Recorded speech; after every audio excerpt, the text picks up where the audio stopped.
You and I are perfect for each other. Never believe anything else. दोस्तों आखिरकार हम dark season 3 के final video में आ चुके हैं, जहां मैं आपको एपिसोड 7 और 8 की कहानी के साथ साथ एक समरी थियरीज और कुछ इंटरेस्टिंग बातें बताऊंगा।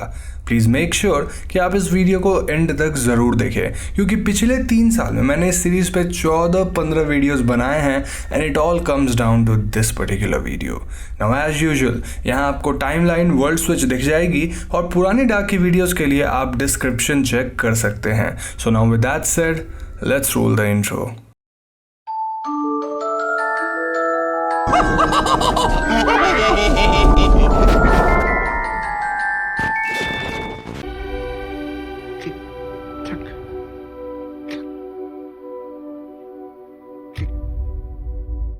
तो दोस्तों एपिसोड 7 में हम ढेर सारे छोटे मोटे शॉट्स देखने वाले हैं जो कि पजल के मिसिंग पीसेस को कनेक्ट करेगी।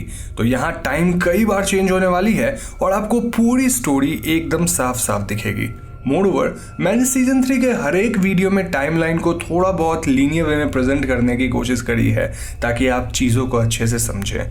तो कहानी एडम्स वर्ल्ड के 1890 में शुरू होती है, जहां स्ट्रेंजर जोनस अब भी टाइम मशीन बनाने की कोशिश कर रहा है। ऐसे ही एक नाकाम कोशिश के दौरान उसकी हाथ इलेक्ट्रिसिटी से जल जाती है एंड वी कैन प्रेडिक्ट कि वो एडम की तरह क्यों दिखने लगा होगा। वहीं बार्थोस स्ट्रेंजर जोनस से काफ़ी फ्रस्ट्रेट हो चुका था और वो गुस्से में वहाँ से चला जाता है। अब अगर आपको याद हो तो लास्ट वीडियो में हमने एडम को देखा था जो कि सिल्जा को किसी काम से टाइम ट्रैवल करवाया था। सिल्जा टाइम ट्रैवल करके 1890 में आती है और वो अपनी रेडिएशन सूट जंगल में छिपा देती है। देन वो बार्थोस से बातें करने लगती है एंड वी कैन सी कि सिल्जा बार्थोस को अपने प्यार में फंसा रही है और इसीलिए एडम ने सिल्जा को यहाँ भेजा था। नाउ कहानी 1904 में आती है, जहाँ सिल्जा अपने पहले बच्चे को जन्म दे रही है और इस बच्चे का बाप बार्थोस है। सिल्जा इस बच्चे का नाम हैनो टॉबर रखती है और इस पॉइंट पे हम समझ पाते हैं कि ये बच्चा और कोई नहीं बल्कि नोआ है, जिसके पेरेंट्स बार्थोस और सिल्जा हैं। 1910 में सिल्जा अपनी सेकेंड बेबी डिलीवर करती है और वो इस बच्चे का नाम एग्नेस रखना चाहती थी। अनफॉर्चुनेटली इस डिलीवरी के दौरान सिल्जा की मौत हो जाती है बट द बेबी सर्वाइव्स। अब सिल्जा की मौत के बाद 1911 में हैना बार्थोस के पास अपनी एक यंग डॉटर के साथ आती है। ये यंग बच्ची और कोई नहीं बल्कि यंग सिल्जा है। जी हाँ दोस्तों, हैना यहाँ अपने बेटे जोनस से मिलने आई है और बार्थोस कहता है कि जोनस अब काफ़ी बदल गया है। यहाँ हम व्यूअर्स यंग एडम को देख पाते हैं जो कि ट्रैवलिंग के कारण मेंटली और फिजिकली बदल चुका है। हम ये भी देखते हैं कि हैना को अब अपने बुरे करतूतों का एहसास हो गया था और वो काफ़ी बदल चुकी है। एडम हैना से पूछता है कि वो यहाँ तक कैसे आई, तो इसके जवाब में हैना कहती है कि ईवा उसके डोर स्टेप पे आकर उसे एडम के बारे में बताई and how he is looking for her. हैना अपने पास्ट को अब रिजेंट करने लगी थी और वो अब यहीं रहना चाहती थी। हैना ये भी कहती है कि सिल्जा एडम की हाफ सिस्टर है और एडम इन दोनों के लिए रूम वगैरह अरेंज करवाता है। उसी रात एडम सिल्जा को यहाँ से ले जाने की कोशिश करता है जब हैना की नींद खुलती है। हैना पूछती है कि एडम उनके कमरे में क्या कर रहा है और एडम का कहना था कि सिल्जा रॉन्ग प्लेस और टाइम में है। एडम के हिसाब से सिल्जा को कहीं और होना है because all pieces must be in correct position. इसके बाद एडम हैना से ये कहता है कि वो भी रॉन्ग पोजिशन में है और ऐसा कहकर एडम अपनी ही माँ का गला घोट कर उन्हें मार डालता है। इसके बाद एडम सिल्जा को यहाँ से ले जाता है एंड वी ऑल नो कि वो उसे कहाँ प्लेस करने वाला है, क्योंकि हमने टीनेज सिल्जा को 2053 में देखा था और वही टाइम ट्रैवल करके 1890s में आकर बार्थोस को ट्रैप की थी। सो यू सी कैसे हर एक कहानी अब सेंस बनाकर सामने आ रही है और कैसे पास्ट फ्यूचर को और फ्यूचर पास्ट को इन्फ्लुएंस कर रहा है। नाउ 1920 में हैना ट्रेवल्स बैक इन टाइम और यंग नोआ उसके लिए बेड बनाता है। नोआ विजिट्स एडम और एडम का कहना था कि उसने उसकी बेटी शॉर्लेट को नहीं लिया है। एडम इवन सेज कि क्लॉडिया उनसे झूठ बोल रही थी और वो नोआ से डायरी लेकर नोआ से डायरी की लास्ट पेजेस ढूंढने कहता है। एडम का कहना था कि उन पेजेस में दी गई इंफॉर्मेशन से नोआ will find his daughter Charlotte और इसमें हेल्गी उसकी मदद करेगा। एडम कहता है कि this will be the last cycle. अब इसके आगे कहानी तो हम जानते हैं कि कैसे नोआ एडम के लिए काम करता है, लेकिन जब वो क्लॉडिया को मार के मिसिंग पेजेस हासिल करता है तो उसे एडम के ट्रू इंटेंशंस के बारे में पता चलता है, which was to end everything. हम ये भी जानते हैं कि नोआ एग्नेस के हाथों मारा जाता है जो कि उसकी बहन थी। One more point two notice इसकी सीजन 2 में नोआ ने बार्थोस को भी मारा था, जो कि और कोई नहीं बल्कि उसका फादर था। नाउ 2021 में यंग नोआ और एलिजाबेथ पैसेज क्लियर कर पाते हैं जो कि अपोकलिप्स की वजह से बंद हो गया था। एलिजाबेथ यहाँ नोआ से पैराडाइज वर्ल्ड के बारे में पूछती है because she was desperate for a world जहाँ कोई पेन और सफरिंग ना हो। 2023 में क्लॉडिया और जॉनस अब भी टाइम मशीन को चलाने की कोशिश कर रहे हैं बट दे आर फेलिंग। अब हम भी उसको पता है कि क्लॉडिया जानबूझकर इस प्रोसेस को डिले कर रही थी और इतने फेलियर्स के बाद जॉनस इज फ्रस्ट्रेटेड। वो अपने घर जाकर खुद को फांसी लगाता है लेकिन एन वक्त पे यंग नोआ आकर उसे बचा लेता है। नोआ कहता है कि एडम ने उसे पैराडाइज का प्रॉमिस किया है और इसीलिए जोनस मर नहीं सकता। यहाँ हम व्यूअर्स देखते हैं कि नोआ जॉनस को एक लोडेड गन देता है लेकिन जब जॉनस खुद को शूट करने की कोशिश करता है तो गन काइंड ऑफ जैम हो जाती है। वहीं जब नोआ हवा में शूट करता है तो गन वर्क्स परफेक्टली। नोआ कहता है कि जॉनस मर ही नहीं सकता क्योंकि उसका ओल्डर सेल्फ एग्जिस्ट करता है which is why time won't allow it. Noah कहता है कि उन्हें पैसेज मिल गया है जो कि फिलहाल तो बंद है लेकिन जल्द ही इट विल ओपन और तब एडम उन्हें पैराडाइज की ओर ले जाएगा। नोआ ऑल्सो सेज कि वो और जॉनस दोस्त बनेंगे लेकिन एडम उसे धोखा देगा। नाउ कहानी 2040 में आती है जहां जॉनस स्ट्रेंजर जॉनस में बदल चुका है और यंग नोआ भी नोआ की तरह दिख रहा है। ये लोग अभी गॉड पार्टिकल को स्टेबलाइज करने की कोशिश कर रहे हैं और यहाँ नोआ को ऐसा लगता है कि Claudia is delaying this.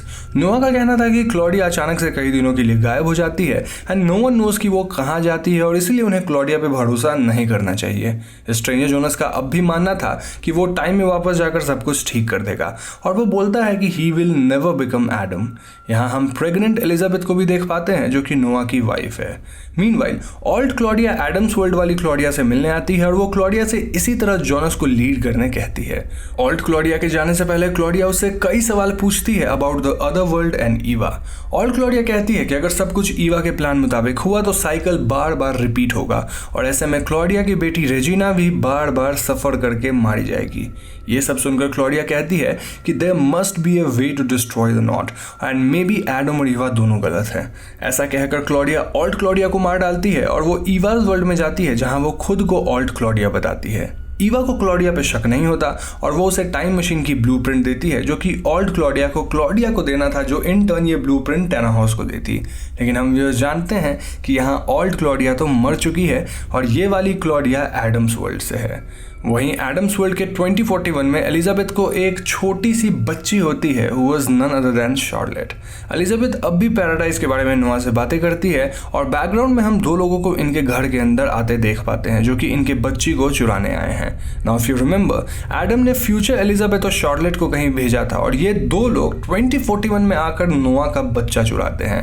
This scene is quite sad क्योंकि एसेंशियली एलिजाबेथ अपने फ्यूचर चाइल्ड को ही किडनैप कर रही है ऑन एडम्स ऑर्डर। जब नोआ और एलिजाबेथ अंदर आते हैं तो उन्हें अपना बच्चा गायब दिखता है और इससे नोआ एकदम आग बबूला हो जाता है। उसे लगता है कि ये सब जॉनस ने किया है और वो जॉनस पे अटैक करके उसे थ्रेटन करता है। अब जॉनस को इस बारे में कुछ नहीं पता था और इसीलिए नोआ डिसाइड्स टू टाइम ट्रैवल ताकि वो पास्ट में जाकर अपनी बेटी को ढूंढ सके। नोआ अपने साथ वो डायरी ले जाता है जो पीटर से एलिजाबेथ को मिला था और अब नोआ ये डायरी पास्ट में जाकर एडम को देगा जिसके बारे में मैंने आपको थोड़ी ही देर पहले बताया है। वंस अगेन सारी कहानी अब एक जगह आकर कन्वर्ज हो रही है जहां हम सब कुछ क्लियरली समझ पा रहे हैं। नाउ 2052 में गॉड पार्टिकल स्टेबलाइज होता है और क्लॉडिया स्ट्रेंजर जोनस को पैसेज में भेजती है ताकि वो नॉट डिस्ट्रॉय कर सके। बट इफ यू रिमेंबर यहीं से लूप क्रिएट हुआ था और स्ट्रेंजर जोनस टाइम मशीन की ब्लूप्रिंट लेकर एडजी टैनाहॉस के पास जाता है जो कि इस मशीन को फिक्स कर सकते थे। क्लॉडिया यहाँ डायरी के लास्ट कुछ पेजेस को फाड़ कर अपने पास रख लेती है। यहाँ से हम फास्ट फॉरवर्ड में सीजन 1 और 2 की मोस्ट ऑफ द इवेंट्स को देखते हैं जिससे हम पूरी कहानी को कनेक्ट कर पाते हैं and this was a big relief to all of us Dark fans. मैं यहाँ आपको कुछ पिक्स की स्लाइड शो दिखाता हूँ जिससे आप भी काफी कुछ कनेक्ट कर पाएंगे।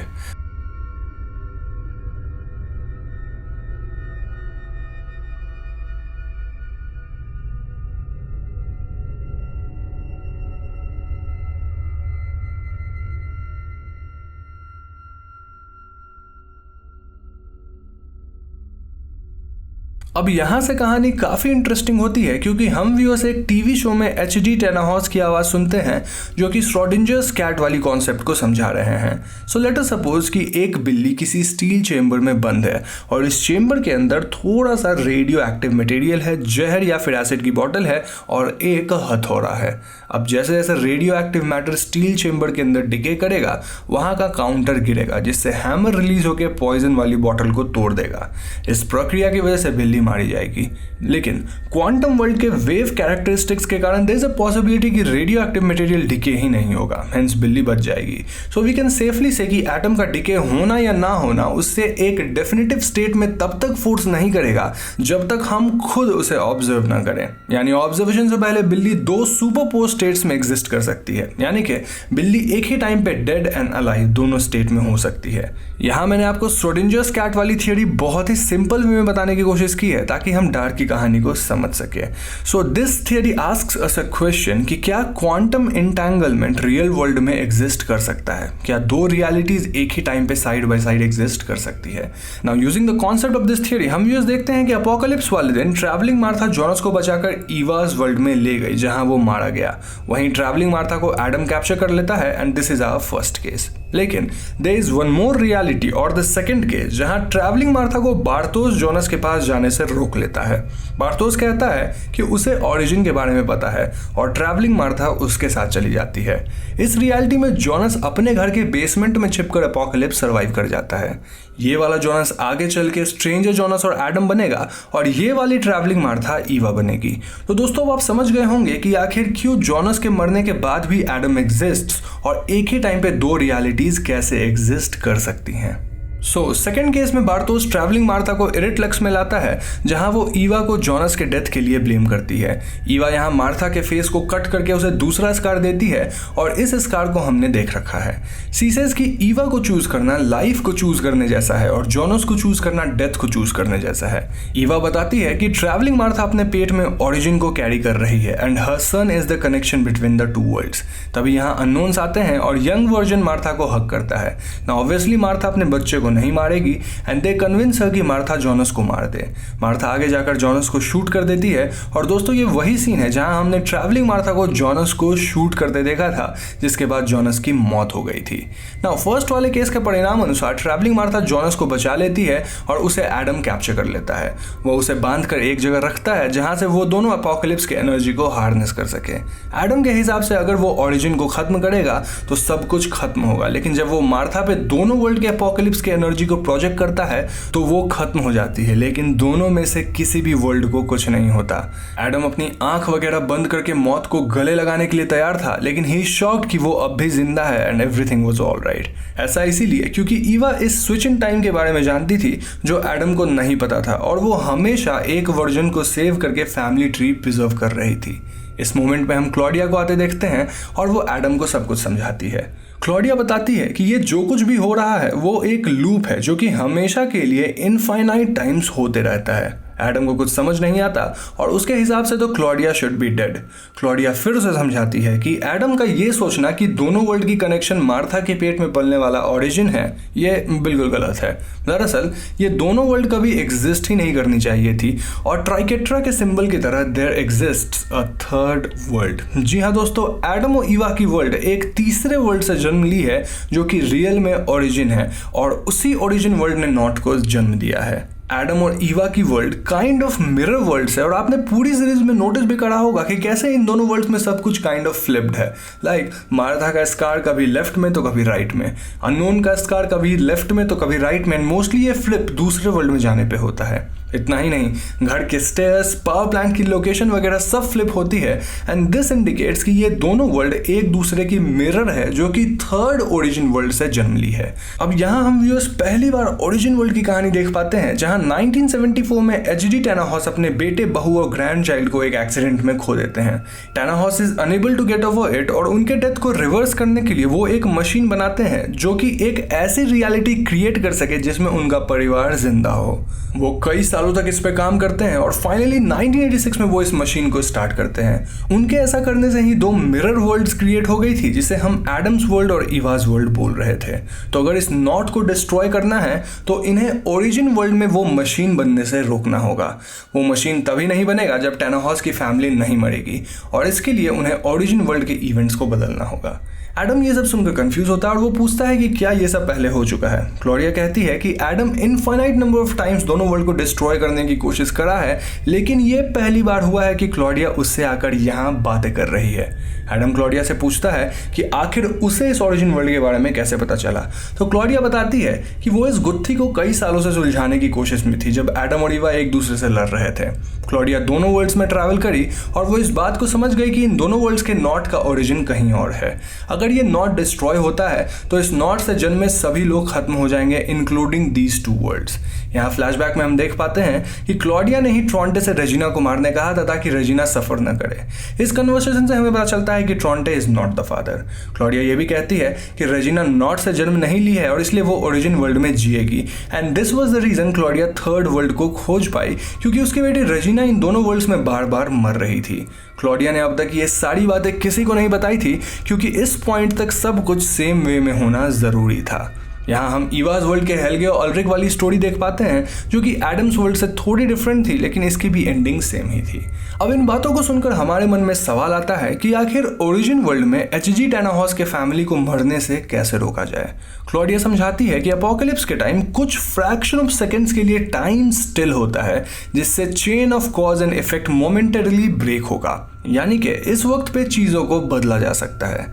ईवा इस लूप होल के बारे में जानती थी और इसी का इस्तेमाल करके वो फैमिली ट्री को प्रिजर्व कर पा रही थी। तो इस बार एडम को इसका इस्तेमाल करके जोनस और मार्था को ओरिजिन वर्ल्ड में भेजना होगा ताकि वो टैनाहॉस की फैमिली का एक्सीडेंट होने से रोक सके। This again is a concept of quantum entanglement, जहां एक टाइम पे एक साथ मल्टीपल रियलिटीज एग्जिस्ट कर सकती है। तो अपोकलिप्स के स्टार्टिंग का टाइम आता है और यहाँ हमने ऑलरेडी दो स्विचेस देख रखी है, एक जिसमें जोनस को मार्था बचाती है और एक जिसमें जोनस बेसमेंट में छिपकर बचता है। नाउ थर्ड स्विच हैपेंस जब एडम वहां जाकर जोनस को अपने साथ चलने के लिए कन्विंस कर लेता है। एडम जोनस को ईवाज वर्ल्ड में लाता है और वो उसे सब कुछ समझाने की कोशिश करता है। अब ऑब्वियसली ये वाला जोनस शॉक में था और एडम कहता है कि what we know is a drop and what we don't know is an ocean. Adam Jonas को समझाता है कि उसे ऑल्ट मार्था को पिक करना होगा इससे पहले कि मैग्नस और फ्रांसिस्का उसे अपने साथ ले जाएं। फिर उन दोनों को ओरिजिन वर्ल्ड में ट्रैवल करके एक्सीडेंट रोकनी होगी। सो जोनस उस एग्जैक्ट मोमेंट पे जाता है जहां फ्रांसिस्का और मैग्नस मार्था को अपने साथ चलने के लिए कन्विंस कर रहे थे और वो टाइम स्फीयर को ऑन करके मार्था की तरफ दौड़ता है। ऐसा करने से वो मार्था को अपने साथ टाइम ट्रैवल करवा लेता है और ये दोनों एडम्स वर्ल्ड के 21 जून 1986 में आते हैं। Now if you remember, Martha को ऐसा लग रहा था कि जोनस मर गया और जोनस को ऐसा लग रहा था कि मार्था मर चुकी है, लेकिन ये दोनों एक दूसरे को देख पाते हैं। सून मार्था रियलाइजेस कि ये दूसरा जोनस है। जोनस मार्था को समझाता है कि आज के दिन ही दोनों वर्ल्ड्स क्रिएट हुई थी एंड दे आर वेटिंग कि टैनाहॉस पैसेज कब ओपन करे जिससे वो ओरिजिन वर्ल्ड में ट्रैवल कर सके। जोनस कहता है कि उन्हें टैनाहॉस की फैमिली को बचाना है जिससे टैनाहॉस कभी टाइम मशीन ही ना बनाए and they both are the glitch in the matrix. इस डिस्कशन के बाद ये दोनों केव के अंदर पैसेज के खुलने का वेट करते हैं। मीनवाइल एडम ईवाज वर्ल्ड के एरिटलक्स में जाता है जहां ईवा उसका पहले से ही वेट कर रही थी। यहाँ हम उसको पता चलता है कि हर एक साइकिल में जब एडम दोनों वर्ल्ड्स को डिस्ट्रॉय नहीं कर पाता तो वो यहाँ आकर ईवा को मार डालता है। उसके ऐसा करने से ही मार्था ईवा में कन्वर्ट होती है क्योंकि वो अपने ओल्डर सेल्फ की डेड बॉडी को देख पाती है। लेकिन इस बार दोस्तों एडम पिस्टल से गोलियां निकाल लेता है और वो ईवा से कहता है कि फाइनली वो दोनों मरेंगे और इनके साथ वो सभी मरेंगे जो इनसे जन्मे हैं। Eva was not happy with this, लेकिन एडम उसे ओरिजिन वर्ल्ड के बारे में समझाता है और ईवा इस एक्सप्लेनेशन को एक्सेप्ट करती है। वहीं ओरिजिन वर्ल्ड में टैनाहॉस मशीन स्टार्ट करता है और जोनस एंड मार्था पैसेज से ट्रैवल करके एक स्पेस टाइम जैसी प्लेस में पहुंचते हैं जहां लाइट्स फ्लडेड थी। ये दोनों कुछ क्षण के लिए काइंड ऑफ खो जाते हैं और वो एक दूसरे के चाइल्ड वर्जन को विटनेस कर पाते हैं। यानी कि जोनस बच्ची मार्था को देख पाता है जो कि जोनस को अपने कपबोर्ड के थ्रू देख पा रही थी, लेकिन Katharina was not able to see Jonas. वहीं मार्था छोटू जोनस को बेसमेंट पे देख पाती है जो कि मार्था को भी देख पा रहा था, लेकिन कोई और मार्था को नहीं देख रहा था। दिस सीन सजेस्ट कि कैसे ये दोनों एक दूसरे के लिए ही बने थे and how they were inseparable. इस सीन के बाद जोनस और मार्था एक दूसरे को मिलते हैं और वो ओरिजिन वर्ल्ड के पाथ की ओर बढ़ते हैं। जोनस यहाँ टाइम मशीन की मदद से ओरिजिन वर्ल्ड में 8 नवंबर 1971 में पहुंच जाता है। अब दोस्तों ओरिजिन वर्ल्ड में हम एच.जी. टेनाहॉस और उनके बेटे मैरेक को झगड़ते देखते हैं, क्योंकि मैरेक को ऐसा लगता था कि उसके पिता अपने परिवार पे ध्यान नहीं देते। मैरेक अपनी वाइफ सोंजा और अपनी बच्ची के साथ टेनाहॉस का घर छोड़ के निकल जाता है। अब यहाँ सोंजा का घर छोड़ने का मन नहीं था, लेकिन वो अपने पति मैरेक को फॉलो करती है और ये सब से टेनाहॉस का दिल टूट जाता है। बाहर जोड़ों की बारिश हो रही थी, लेकिन फिर भी मैरेक सोंजा और अपनी बच्ची के साथ दूसरे टाउन की तरफ बढ़ रहा था। रास्ते में इन्हें रोड पे दो लोग दिखते हैं, जिस वजह से इन्हें सडन ब्रेकिंग करके अपनी कार रोकनी पड़ती है। ये दो लोग और कोई नहीं बल्कि जोनास और मार्था थे, जो कि टाइम ट्रेवल करके ओरिजिन वर्ल्ड से आए थे। मैरेक कार से बाहर निकलता है और जोनास उनसे कहता है कि आगे ब्रिज क्लोज्ड है। और दोस्तों, अगर आपको याद हो तो इसी ब्रिज पे मैरेक और उसकी फैमिली की एक्सीडेंट होने वाली थी, जिससे उनकी मौत हो जाएगी।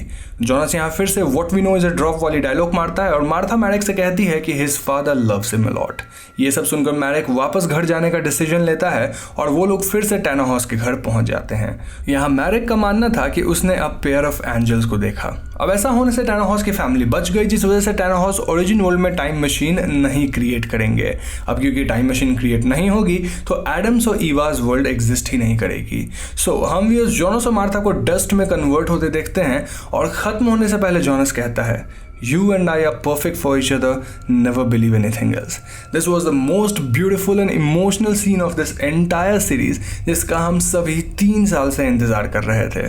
इसके साथ हम एडम्स और ईवाज वर्ल्ड के Adam, Eva, stranger Jonas, Martha, Claudia इत्यादि को डस्ट में कन्वर्ट होते देखते हैं, which proves कि फाइनली ये दोनों मिरर वर्ल्ड्स खत्म हो चुकी है। नाउ डार्क सीरीज के फाइनल सीन में हम व्यूअर्स ओरिजिन वर्ल्ड के कुछ साल बाद की कहानी देखते हैं, जहां रेजिना एक पार्टी थ्रो करी है and she is all fit and fine. May be इस वर्ल्ड में उसे कैंसर हुआ ही ना हो, या फिर वो कैंसर को डिफीट कर पाई होगी। इस पार्टी में हम पीटर, बेनी, हैना, वॉलर और कैथरीना को देख पाते हैं। दीवार पे बर्न, डॉपलर और क्लॉडिया के पिक थी, विच शोज कि वो रेजिना के पेरेंट्स हैं। यहाँ बेनी और पीटर साथ हैं एंड वॉलर और हैना साथ है, जहाँ हैना इज प्रेग्नेंट। यहाँ हम कैथरीना को सिंगल देखते हैं और लोग वॉलर के आई के बारे में जोक करते हैं, जिसके डैमेज होने के कारण हमें पूरी सीरीज में पता ही नहीं चली। तभी वहाँ लाइट जाती है और हैना एक येलो रेनकोट को देखती है, जिससे उसे डेजा वू वाली फीलिंग आती है। वो अपने ड्रीम्स के बारे में सबको बताती है, जिसमें लाइट्स फ्लिकर कर रहे थे, एवरीथिंग वाज डार्क और फाइनली अपोकलिप्स आई थी। But the weird thing is कि हैना को अपोकलिप्स आने पे अच्छा फील हुआ in her dreams, as if वो फ्री हो गई हो। सभी लोग ये सुनकर हंसते हैं and they toast for a world without Winden. यहाँ हैना कहती है कि वो अपने बच्चे का नाम जोनस रखने वाली है। डार्क सीरीज यहीं पर खत्म हो जाती है। तो दोस्तों, ये थी पूरे डार्क सीरीज की कहानी और अब मैं आपको इस सीरीज की समरी के साथ साथ कुछ थियरीज बताऊंगा। देखो, डार्क की स्टोरी टेलिंग काफी कंफ्यूजिंग है, लेकिन अगर इसे हाई लेवल पे देखा जाए तो सब कुछ एकदम क्लियर है। Like there was an origin world जहां एच.जी. टेनाहॉस का बेटा और उसकी फैमिली मारी गई, इसलिए टेनाहॉस ने एक टाइम मशीन बनाया to get back his family और इस मशीन की वजह से 2 मिरर वर्ल्ड्स बन गई। इस वजह से एक नॉट क्रिएट हुआ, जिससे ये दोनों मिरर वर्ल्ड इनफाइनाइट लूप में फंस गई और इस नॉट की वजह से कई लोग जन्मे जो कि रियल वर्ल्ड में एग्जिस्ट भी नहीं करने चाहिए थे। The unknown was the beginning and the end, और उसकी वजह से कई लोग का मिरर वर्ल्ड्स में जन्म हुआ who shouldn't have existed. So finally Jonas और मार्था ओरिजिन वर्ल्ड में जाकर टेनाहॉस के फैमिली को बचा लेते हैं, जिससे टेनाहॉस कभी टाइम मशीन नहीं बनाएगा और इस 2 वर्ल्ड्स की एग्जिस्टेंस खत्म हो जाएगी। नाउ यू माइट आस्क कि ओरिजिन वर्ल्ड में कौन कौन रहेगा, तो मैं आपको बता दूं कि जो लोग भी इस नॉट से नहीं जन्मे थे वो ओरिजिन वर्ल्ड में रहेंगे। फॉर एग्जाम्पल, अगर आप इस फैमिली ट्री को देखें तो अननोन ने ट्रॉन्टे नील्सन को जन्म दिया, तो अगर ट्रॉन्टे एग्जिस्ट नहीं करेगा तो पूरी Nielsen family won't exist, including Mikkel, Ulrich, Martha, Magnus etcetera. लेकिन कैथरीना एग्जिस्ट करेगी क्योंकि वो दूसरे फैमिली से इस फैमिली में शादी होकर आई थी। सिमिलरली कॉनवर्ल्ड फैमिली में माइकल एग्जिस्ट नहीं करेगा, हेंस जोनास वोंट एग्जिस्ट, लेकिन हैना एग्जिस्ट करेगी क्योंकि वो इस फैमिली में बाहर से आई थी। Now Doppler family is interesting क्योंकि बर्न ने क्लॉडिया के साथ रेजिना को जन्म दिया, और अगर आपको याद हो तो बूढ़ा burn was always interested in Claudia even when she was small. ये तीनों सर्वाइव करेंगे इस ओरिजिन वर्ल्ड में क्योंकि इनमें से किसी का भी नॉट के कारण जन्म नहीं हुआ था। हेल्गे भी एग्जिस्ट करेगा क्योंकि उसकी मॉम ग्रेटा थी और उसके डैड का कोई पता नहीं था, एज ग्रेटा तब प्रेग्नेंट हुई थी जब उसके साथ किसी ने जबरदस्ती किया था। पीटर हेल्गे का बेटा है, लेकिन पीटर की माँ के बारे में हम नेम के अलावा कुछ नहीं जानते, विच वॉज उला स्मिथ। एक और सवाल यह है कि यहाँ बोरिस नील वर्ल्ड के साथ क्या होगा। Well, this was one of my theories जो हमने गलत प्रेडिक्ट करी। बोरिस ओरिजिन वर्ल्ड में एग्जिस्ट करेगा क्योंकि उसका नॉट से कोई लेना देना नहीं था, लेकिन वो रेजिना को नहीं मिलेगा क्योंकि रेजिना और बोरिस तब मिले जब अल्रिक रेजिना को बुली कर रहा था। सो बेसिकली जब अल्रिक ही नहीं है तो इनके मिलने के चांसेस बहुत कम हैं। अब ये नहीं मिलेंगे तो ना बार्थोस जन्मेगा, ना नोआ, ना एग्नेस और ना ही सिल्जा। दिस ऑल्सो मीन्स कि एलिजाबेथ, शार्लेट और फ्रांसिस्का का भी जन्म नहीं होगा। So now if you see, आपको पूरी फैमिली ट्री क्लियर दिख रही होगी और आप समझ पा रहे होंगे कि कौन कौन नॉट की वजह से जन्मे हैं। इसके साथ साथ आप ये भी समझ पाए होंगे कि ओरिजिन वर्ल्ड में कौन कौन एग्जिस्ट करेंगे और कौन कौन एग्जिस्ट नहीं करेंगे। नाउ सम बेसिक क्वेश्चन जो आपके मन में होंगे, लाइक अननोन क्या कर रहा था? वेल, अननोन ट्रायो का पूरा इंटेंशन सिर्फ उन मिरर वर्ल्ड्स को क्रिएट करना और डिस्ट्रॉय करने का था। वो सारी चीज़ों को अरेंज या फिर सेट करता था ताकि सब कुछ बार बार रिपीट होती रहे। But then switch in time की वजह से इन दोनों वर्ल्ड को रोका गया, जिसके बारे में मैंने वीडियो में बता रखा है। नाउ एक और मिसकंसेप्शन ये है कि लोग एडम को विलन मानते हैं, but it is not technically right. I mean yes, Adam दोनों वर्ल्ड्स को डिस्ट्रॉय करना चाह रहा था, जो कि बहुत ही ईविल थॉट है, लेकिन एक तरह से वो बस मिरर वर्ल्ड्स को खत्म करने की कोशिश कर रहा था, जो कि लास्ट में इवेंचुअली हुआ भी। वहीं ईवा दोनों वर्ल्ड को प्रिजर्व करना चाहती थी, क्योंकि बीइंग ए मदर वो अपने बच्चे को खत्म होते कैसे देखती। शायद यही वजह है कि अंत में क्लॉडिया एडम को ओरिजिन वर्ल्ड के बारे में बताती है, क्योंकि अगर वो ईवा को बताती तो शायद ईवा इन दोनों वर्ल्ड्स को खत्म करने के लिए तैयार ही नहीं होती। Now the biggest question is कि क्लॉडिया सब कुछ कैसे जान पाई? Well, this is quite debatable, लेकिन मेरे पास इसकी 1 से 2 थियरीज है।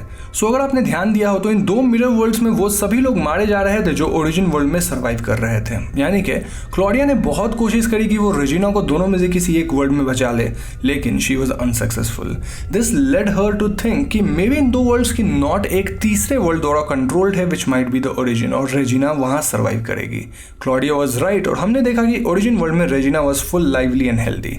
इसके अलावा क्लॉडिया वॉज वेरी स्मार्ट, जो कि एक साइंटिस्ट थी, और वो जॉनस और ईवा की तरह अपने चाल चलने में बिजी नहीं थी, बल्कि she was trying to figure this out from many cycles. So it might be possible कि हर एक साइकिल के थ्रू वो थोड़ी इन्फॉर्मेशन पास ऑन कर रही हो, which might have help her to figure this out. ये थियरीज एकदम पक्की नहीं है, but this is what I can think of. Now यहाँ एक और इंटरेस्टिंग ऑब्जर्वेशन ये है कि टेनाहॉस की बहू का नाम सोंजा था, और इस नेम के अल्फाबेट्स को अगर आप रीअरेंज करेंगे तो इट विल बिकम जॉनस। वहीं मैरेक टेनाहॉस को तोड़कर मार्था बनाया जा सकता है। दिस सजेस्ट कि मिरर वर्ल्ड में मेन कैरेक्टर की नेम्स ओरिजिन वर्ल्ड के टेनाहॉस के फैमिली से इन्फ्लुएंस थे। Finally if we talk about the ending, Hannah को डेजा वू जैसा फील होता है और वो अपने बेटे का नाम जॉनस रखने का सोचती है। ये देखकर कई लोग मान रहे हैं कि may be this is all a giant loop, but I personally don't believe it. मेरे हिसाब से इट वाज जस्ट डेजा वू, क्योंकि बाकी के 2 वर्ल्ड्स ने ओरिजिन वर्ल्ड पे अपना ट्रेस छोड़ा होगा। यू माइट आस्क कि वो अपने बेटे का नाम जॉनस क्यों रखना चाहती है, तो मैं आपको याद दिला दूं कि मिरर वर्ल्ड्स ओरिजिन वर्ल्ड से इन्फ्लुएंस होते हैं, विच मीन्स दैट क्योंकि ओरिजिन वर्ल्ड में हैना अपने बेटे का नाम जॉनस रखना चाहती थी, मिरर वर्ल्ड में उसका नाम जॉनस हुआ, ना कि इसका उल्टा। Same applies to every character, और मेरा मानना है कि अब वाकई में सब कुछ खत्म हो चुका है, जहां ओरिजिन वर्ल्ड में टाइमलाइन एकदम लीनियर होगी।